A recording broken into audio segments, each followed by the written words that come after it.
அதாவது இந்த உலகம் இருக்கக்கூடிய சூழல்ல போர் மூலம் அபாயம் எப்பொழுதுமே இருந்துகிட்டே இருக்குது. ஒரு நாட்டுக்கும் இன்னொரு நாட்டுக்கும் இடையே எப்போயுமே ஒரு வெறுப்பு இருக்கு. ஒரு போர் மூலம் அபாயம், போர் வந்துடுது. இதனால அப்பாவி மக்கள் பாதிக்கப்படுறாங்க. சிவிலியன்ஸ் ரொம்ப ஆயிரக்கணக்கான பேர், லட்சக்கணக்கான பேர் உயிரிழப்பு நடக்கிறது.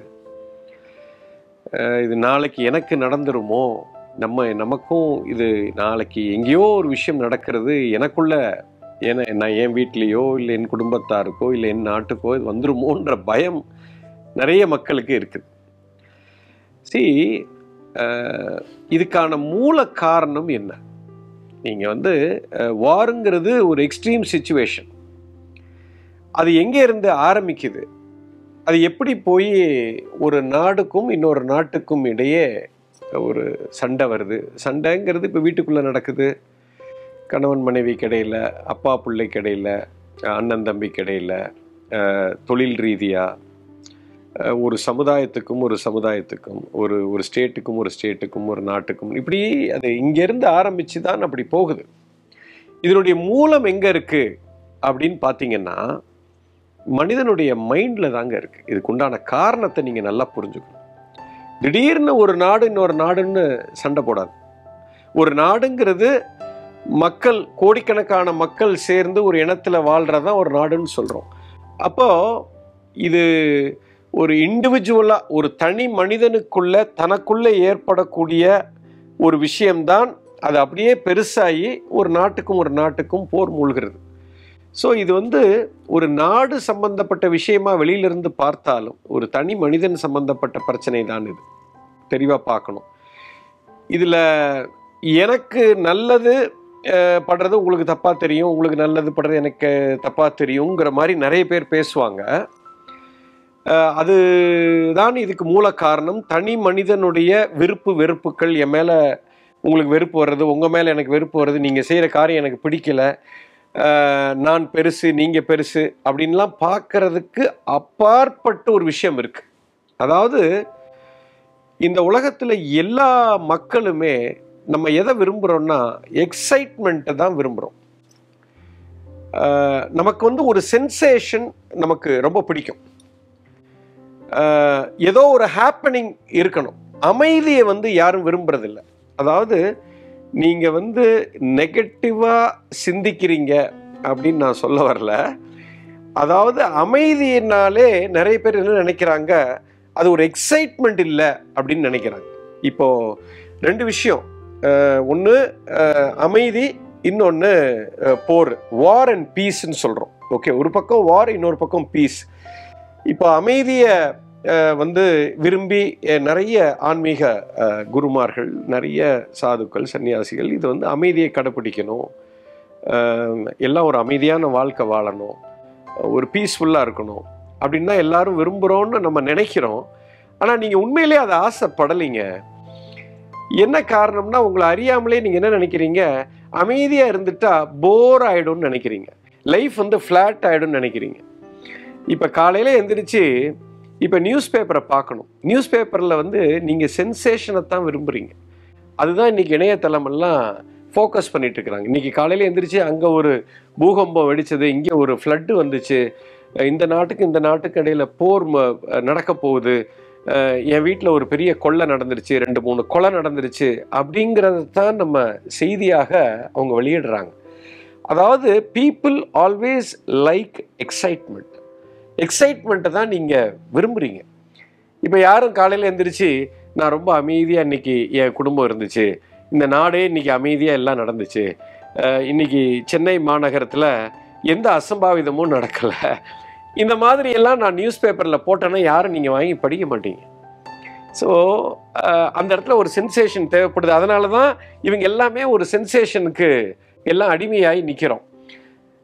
இப்போது இந்த உலகத்தை நல்லா கவனித்து பார்த்தீங்கன்னா, பீஸை நான் அமைதியாக இந்த நாடு சென்று கொண்டு இருக்குது அப்படிங்கிறதே கிடையாதுங்க. ஒன்று சண்டை நடக்கும், இல்லை சண்டைக்கான ப்ரிப்பரேஷன் நடந்துகிட்ருக்கும். இப்போது இந்த இடைப்பட்ட காலத்தில் அமைதி அப்படின்னு ஒரு விஷயம் எந்த நாட்டிலையுமே நீங்கள் பெரும்பாலும் நீங்கள் பார்க்க முடியாது. இப்போ 15 வருஷத்துக்கு ஒரு வாட்டி வார் வருது அப்படின்னா, அந்த சண்டை வந்து ஒரு வருஷத்துக்கு நடக்குது அப்படின்னா, அந்த 15 வருஷமாக ப்ரிப்பரேஷன் தான் ஆகிட்டு இருக்கு. அந்த சண்டை நடந்து முடிஞ்ச உடனே அடுத்த சண்டைக்கான ஒரு விதை அங்கே விழுந்து அதுக்குண்டான ஒர்க்கு போயிட்டு இருக்கும். அதை எப்படி போடலாம், இவன் ஏன் வந்து இப்படி ஆகுது, அதுக்குண்டான ஒரு ப்ரீ கண்டிஷன் தான் நீங்கள் நடந்துக்கிட்டே இருக்கும். நீங்கள் கடந்த காலத்தை பார்த்தீங்கன்னா, கடந்த 1000 வருஷம் அல்லது 2000 வருஷம் நீங்கள் அப்படியே பார்த்தீங்கன்னா, ஒரு சண்டை வரும், அதுக்கப்புறம் அந்த சண்டை முடிஞ்சு ஒரு அமைதியான சூழ்நிலை, நம்ம எல்லாம் பீஸ்ஃபுல்லாக இருப்போம், இனி சண்டையே நமக்குள்ள வேண்டாம் அப்படிங்கிற ஒரு சூழலில் நீங்கள் பார்க்கவே முடியாது. மனிதன் எப்பொழுதுமே ஏதோ ஒரு சண்டை போட்டுக்கிட்டே இருக்கான், இல்லை சண்டைக்கு ஆயத்தமாகிறான்.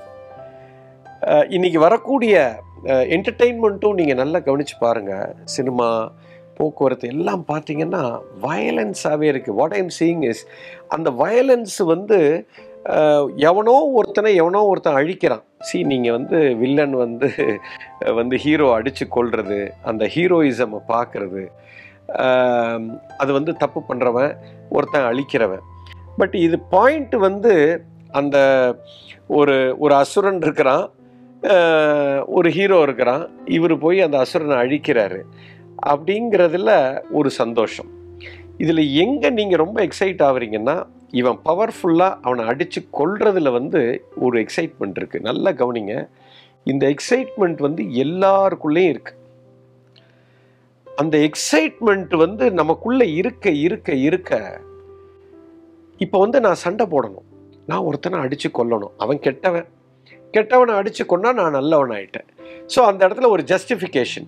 இப்போ இந்த ஜஸ்டிஃபிகேஷன் பிரச்சனை இல்லைங்க, நான் உங்களை ஜெயிக்கணும், அதை இப்படி அடித்து இப்படி ஜெயிக்கணும் அப்படிங்கிறது ஒரு எக்ஸைட்மெண்ட்டை கொடுக்குது. அமைதிங்கிறது நீங்கள் போரிங்னு நீங்கள் நினைக்கிறீங்க. அமைதிங்கிறது இப்போ நான் அமைதியாக உட்காந்துருக்கேன், இது என்னடா பெரிய லைஃபு, வீட்டுக்குள்ளே புருஷன் பொண்டாட்டிக்குள்ளே ஒரு சண்டை இல்லை, ஒரு பேச்சுவார்த்தை, ஒரு கூடல் இருக்கணும், ஒரு சண்டை இருக்கணும், 4 ஆர்கியூமெண்ட் இருக்கணும், அப்போ தான்டா வாழ்க்கை. அமைதியாக இருந்துட்டு இருந்தால் வீடே போர் அடிக்கும், அதில் ஒன்றுமே இல்லை அப்படிங்கிற மாதிரி ஒரு மனநிலையில் மக்கள் இருக்காங்க. உங்களை அறியாமலே நம்ம அப்படி இருக்கோம் சார். அமைதிங்கிறது பயங்கரமான எக்ஸைட்மெண்ட்டு சார், அது உங்களுக்கு தெரியாது. அது வந்து சோம்பேறித்தனம் இல்லை, நான் பீஸ்ஃபுல்லாக இருக்கிறேன், எனக்கு வந்து எந்த விதமான ஒரு எதிர்ப்பு இல்லை, வயலன்ஸே எனக்குள்ள இல்லை, completely I am so peaceful அப்படிங்கிற ஒரு விஷயத்த ஒரு மனுஷன் வெறித்தனமாக நம்ம விரும்புறதில்லை, யாருமே விரும்புறதில்லை. நான் இப்படி அமைதியாக உட்கார்ந்துருக்கேன் அப்படின்னா நான் வெட்டி ஆஃபீஸர் நினைக்கிறீங்க, கிடையாது. Peacefulness is not boring. First of all, பீஸாக நான் இருக்கிறேன், அமைதியாக நான் இருக்கிறேன் அப்படின்னா லைஃப் அப்படியே ஃப்ளாட்டாக போகுது அப்படின்னு கிடையாது சார். அந்த அமைதியில் ஒரு பெரிய எக்ஸைட்மெண்ட் இருக்குது சார். அந்த அமைதியில் ஒரு மிகப்பெரிய சாதனையாளராக நீங்கள் மாறுவீங்க. அந்த அமைதியில் ஒரு பெரிய கிரியேட்டிவிட்டி ஒன்று இருக்குது.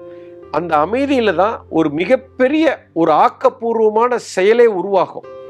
அந்த அமைதியில் தான் நீங்கள் ஒரு அற்புதமான விஷயத்தை நீங்கள் உருவாக்குவீங்க.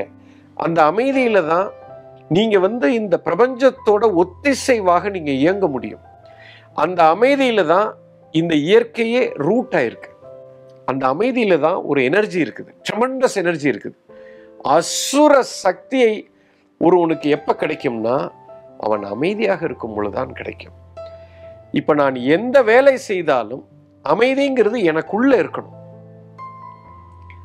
அமைதிங்கிறது கண்ணை மூடி தியானம் பண்ணுறது அமைதி இல்லை. இப்போ நான் உங்ககிட்ட பேசிகிட்டு இருக்கிறேன், எனக்குள்ள ஒரு அமைதி இருக்கும். நான் கார் ஓட்டி கொண்டிருக்கிறேன், எனக்குள்ள ஒரு மயான அமைதி இருக்கும். நான் ஒரு மும்மரமாக வேலை செய்து கொண்டிருக்கிறேன், எனக்குள்ள ஒரு அமைதி இருக்கும். நான் சமைத்து கொண்டிருக்கிறேன், எனக்குள்ள ஒரு மயான அமைதி இருக்கும். அமைதிங்கிறது உள்தன்மைங்க, அதுக்கும் செயலுக்கும் சம்பந்தம் இல்லை. இன்ஃபேக்ட் நீங்கள் எப்போ உள்ளுக்குள்ள அந்த ஒரு தீர்க்கமான அமைதி இருக்குதோ இப்போதான் நீங்கள் செய்கிற செயல் வந்து ஸ்ரத்தையாக இருக்கும். ஒரு மாமரம் மாங்கனியை அமைதியாகத்தான் அது உற்பத்தி செய்யும். ஒரு தாமரை பூ மலரும் பொழுது அது மயான அமைதியில் இருக்கிறது. ஒரு தென்னை மரம் தேங்காயை மயான அமைதியில் தான் உருவாக்குகிறது. அமைதியில் தான் கிரியேட்டிவிட்டியே இருக்குது. You understand? இது புரியல. அதனால் நம்ம என்ன பண்ணுறோம், அமைதியை விரும்ப மாட்டோம். அமைதினா ஏதோ சும்மா போய் உட்காந்துக்கிறோன்னு நினைக்கிறோம். ஸோ இதில் இந்த போருங்கிறதுக்கு மூல காரணமே தனி மனிதனுடைய விருப்பம்தான். ஒவ்வொருத்தருக்குள்ளேயும் நான் சண்டை போட்டு ஜெயிக்கணும் அப்படிங்கிற அந்த மனப்பான்மை இருக்குது. சண்டை போடணும், நான் ஜெயிக்கணும், நான் வெற்றியாளன் ஆகணுங்கிறதுல ஒரு எக்ஸைட்மெண்ட் இருக்குது. ஈகோ எப்பயுமே அமைதியை விரும்பாது. அகங்காரம் நான் பெரிய ஆள், நான் எனக்குள்ள அடுத்தவனை நான் ஆதிக்கம் செலுத்தணும், அவனை விட நான் ரொம்ப பெருசுன்னு காமிக்கணும். அப்படிங்கும்போது அதை ஒரு ஜஸ்டிஃபிகேஷன் பண்ணணும். இப்போ ஒரு நல்ல மனுஷனை விட நான் பெருசுன்னா என் ஈகோ ஹர்ட் ஆகும். அப்போ நான் கெட்டவனை அழிக்கணும் அப்படின்னு அங்கே ஒன்று கொண்டு வர்றோம். பட் இங்கே பாயிண்ட் என்னன்னா, you are seeking war, you are seeking a fight, you get excited. அதில் ஒரு உற்சாகம் தனி மனிதனுக்குள்ளே எல்லாருக்குள்ளேயும் இருக்கு. அந்த தனி மனிதனுடைய ஆட்டிடியூடு தாங்க உலகத்தில் ஒரு மிகப்பெரிய போராக அங்கே பிரதிபலிக்கிறது. இப்போ இந்த போரிலிருந்து நான் எப்படி தப்பித்துக் கொள்வது அப்படின்னு நீங்கள் கேட்குறீங்க. இந்த போருக்கான காரணமே நீங்கள் தாங்க. You understand? இது நம்ம நாட்டினுடைய தலைவர்களோ இல்லை அரசியல்வாதிகளோ இந்த போரை செய்யலை. நம்ம மக்களினுடைய மனதில் இருக்கக்கூடிய அந்த எக்ஸைட்மெண்ட்டு, சண்டை போடணுங்கிற ஒரு எக்ஸைட்மெண்ட்டு தான் இன்னைக்கு நாட்டில் போராக நிற்கிறது. ஏன்னா அந்த எக்ஸைட்மெண்ட்டை நீங்கள் விரும்புகிறீங்க. You understand? அந்த எக்ஸைட்மெண்ட்டு தான் வாழ்க்கைன்னு நினைக்கிறீங்க. அமைதின்னா போர்ன்னு நினைக்கிறீங்க. முதல்ல இந்த புரிதலிலிருந்து வெளியில் வரணும். அமைதியை நீங்கள் அனுபவித்தவனுக்கு அது நன்றாக தெரியும். You understand? Krishna wants peace. கிருஷ்ணருக்கு அமைதி தான் வேண்டும். ஆனால் நீங்கள் மகாபாரதத்தை பார்த்தீங்கன்னா அவர் போய் சண்டை போட்டு அடிடான்னு அர்ஜுனனை பார்த்து சொல்கிறார். அவர் அர்ஜுனனை பார்த்து அவன் நான் சண்டை போட வேண்டாம் கிருஷ்ணா, இது வேணான்னு சொல்லி போகக்கூடிய அர்ஜுனனை கூப்பிட்டு சண்டை போட்டு நாட்டை தூக்குடா அப்படின்னு அவர் சொல்கிறது. அவர் போரை விரும்பவில்லை, மயான அமைதியை விரும்புகிறார். மயான அமைதி இருக்கக்கூடிய ஒரு தலைவன் தான் இந்த நாட்டுக்கு ஒரு அமைதியை கொடுக்க முடியும். இப்பொழுது இந்த நாடு தவறான ஒரு கைகளில் இருந்து இதை முழுமையாக மீள்வதற்காக அவர் ஒரு தற்காலிகமாக ஒரு போரை உருவாக்குகிறார். You understand? ஸோ இது ஒரு நாட்டினுடைய தலைவனுக்கு இது தெளிவாக புரிந்திருக்கும். அந்த மாதிரி ஒரு அமைதியை விரும்பக்கூடிய ஒரு சக்தி தலைவனாக இருக்கணும். அவன் அந்த நாட்டு மக்களுக்கு அந்த அமைதியை கொண்டு வரணும். அதனால் அந்த நாடே சுபிட்சமாக இருக்கும், அமைதியாக இருக்குங்கிற விரும்பி தான் அந்த போரை செய்கிறார். ஸோ போருங்கிறது இன்னைக்கு வருது அப்படின்னா தனி மனிதன் ஒவ்வொருத்தரும் அதற்கு நம்ம கான்ட்ரிபியூட் பண்ணியிருக்கோம். ஸோ நாம் எல்லாருமே அமைதியை விரும்ப ஆரம்பிக்கணும். இந்த எக்ஸைட்மெண்ட் அமைதிக்கு வரணும், சண்டைக்கு வரக்கூடாது. ஸோ ஒரு இன்னொரு சின்ன உதாரணம் பகிர்ந்துக்கணும்னு நினைக்கிறேன். இது நாங்கள் பல தடவை டெஸ்டே பண்ணியிருக்கோம். என்னுடைய நெருங்கிய நண்பர் ஒருத்தர் டெய்லி காலையில் அவருக்கு நியூஸ் பேப்பரை படிக்கலைன்னா பைத்தியமே பிடிக்கும். நாங்கள் ரொம்ப கிண்டல் பண்ணுவோம். எல்லாருக்கும் அந்த பழக்கம் இருக்குது. காலையில் எழுந்திரிச்சு நியூஸ் பேப்பர் அண்ட் காஃபி இல்லைன்னா டென்ஷன் ஆகிடுவாங்க. இருந்தாலும் இந்த மனுஷன் நிறைய பேர் இப்படி இருக்காங்க. இவர் ரொம்ப ஒரு ஃபெனட்டிக்காக இருப்பார். காலையில் பேப்பர் இல்லைன்னா செத்தே போயிடுவார். பல தடவை அந்த மாதிரி கோவப்பட்டிருக்காரு. மனைவி இடத்தில் பேப்பர் போடுறவன்ட்ட பெரிய சண்டையே நடக்கும். காலையில் ஆஃபீஸே அவருக்கு வேலை ஓடாது. அப்போது ஒரு நாள் அவர் நம்ம கூட இருக்கும்போது ரொம்ப நெருங்கிய நண்பர், 2 பேரும் ஒன்றா நாங்கள் தங்கியிருந்தப்ப ஒரு சம்பவம் நடந்தது. எங்கள் வீட்டில் தங்கியிருக்காரு. அப்போ அன்றைக்கி பேப்பர் வரல. எனக்கு தெரியும் இவர் ரொம்ப டென்ஷன் ஆகிடுவார்னு. அப்போ பார்த்தேன் என்ன பண்ணுறதுன்னு தெரியல.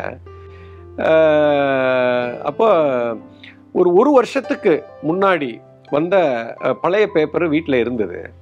அதை எடுத்து அவருக்கே தெரியாமல் டக்குன்னு இன்றைக்கி அந்த கிழமையை மாத்திரம் பார்த்து அவர் கையில் கொடுத்துட்டு அவர் டேட்டை கவனிக்கலை. அவர் பேப்பரெல்லாம் படிக்க ஆரம்பிச்சிட்டார். படிக்க ஆரம்பிச்சுட்டு பயங்கர எக்ஸைட்மெண்ட் ஆகிட்டார். ஆயிட்டு எல்லாம் முடிச்சுட்டு அன்னைக்கு சண்டையும் போடலை, ஒன்றும் பண்ணல. அன்னைக்கு நாள் ரொம்ப சுமூகமாக போயிடுச்சு. எனக்கு பயங்கர சிரிப்பு வந்துருச்சு, ரொம்ப காமெடி ஆயிட்டேன். அப்போ சாயங்காலம் ஒரு 5-6 மணி போல், என்னப்பா எப்படி இருக்க? பாடா இன்னைக்கு காலையில் நியூஸ் பேப்பர் பற்றி ஏதோ செய்திகள் பற்றி பேச்சு வரும்போது அவர் அந்த செய்தியை சொல்லிகிட்டு இருந்தப்ப நான் மெதுவாக சொன்னேன், என்னப்பா இன்னைக்கு காலையில் நியூஸ் பேப்பரில் இப்படி ஒரு செய்தியை பார்த்தேன், எனக்கு ரொம்ப இதாகிடுச்சு அப்படி இப்படின்னு என்கிட்ட பேசிகிட்டு இருந்தார். அப்போ மெதுவாக சொன்னேன், ஐயோ அது இன்னைக்கு செய்தி இல்லைடா, அது வந்து 1 வருஷத்துக்கு முன்னாடி நடந்த சம்பவம்னு. அவன் ஒரு நிமிஷம் என்ன வளர்ற, இன்னைக்கு காலைல நான் நியூஸ் பேப்பரில் பார்த்தேன் தான் பாரு அப்படின்னு நியூஸ் பேப்பர் எடுத்து என்கிட்ட போட்டார். போட்ட உடனே நான் பார்த்தேன், நல்லா டேட்டை நல்லா கவனிங்க அப்படின்னு. டேட்டை கவனித்து பார்த்தா இதே 1 வருஷத்துக்கு முன்னாடி உண்டான இதே கிழமை. அவன் பார்த்துட்டு ஷாக் ஆகி, அப்போ இன்னைக்கு பேப்பரே வரலையா, எதுக்கு இப்போ நீ இந்த பேப்பரை என்கிட்ட கொடுத்த அப்படின்னு கத்த ஆரம்பிச்சிட்டாரு. அப்போ தான் நான் சொன்னேன், அப்பா உங்களுக்கு தேவை எக்ஸைட்மெண்ட்டு, உனக்கு தேவை சென்சேஷன். இன்னைக்கு காலையிலேருந்து ஒரு நியூஸும் இன்னைக்கு நடக்கலை அப்படின்னா நீ வந்து டென்ஷன் ஆகிடுறீங்க. அப்போ உங்களுக்கு இந்த எக்ஸைட்மெண்ட்டுக்காகத்தான் நீ வந்து இருக்க அப்படிங்கிறதுக்காகவே காலையில் பிரச்சனை வந்துடக்கூடாதுன்ட்டு நான் தான்ப்பா வேணும்னே இன்றைக்கி பேப்பர் வரல, இந்த பேப்பர் எடுத்து கொடுத்தேன்னு சொன்ன உடனே தான் அவருக்கே புரிஞ்சுது நம்ம எவ்வளோ முட்டாளாக இருக்கோம் அப்படின்ட்டு. இது மிகப்பெரிய உண்மைங்க. அது you understand, because you are liking excitement. நீங்கள் வந்து சென்சேஷனை தான் விரும்புகிறீங்க, அதுதான் போருக்கான மூல காரணம். ஓகே, ஸோ முதல்ல அந்த மாதிரி ஒரு எண்ணத்தை கைவிடுங்க. தனி மனிதன் நாம் எல்லாம் அமைதியை விரும்பணும். தனி மனிதன் வந்து பயத்தில் இல்லை, உண்மையிலேயே நீங்கள் அமைதியை விரும்பணும். அமைதிங்கிறது போர் கிடையாது, பயங்கர எக்ஸைட்மெண்ட்டுங்க, நினச்சி பார்க்க முடியாத ஒரு எக்ஸைட்மெண்ட். You understand? இது புரிஞ்சிருச்சுன்னா ஃப்யூச்சரில் நம்ம எப்போவுமே அமைதியாக இருக்கலாம், வாருங்கிறது வரவே வராது. எஸ்.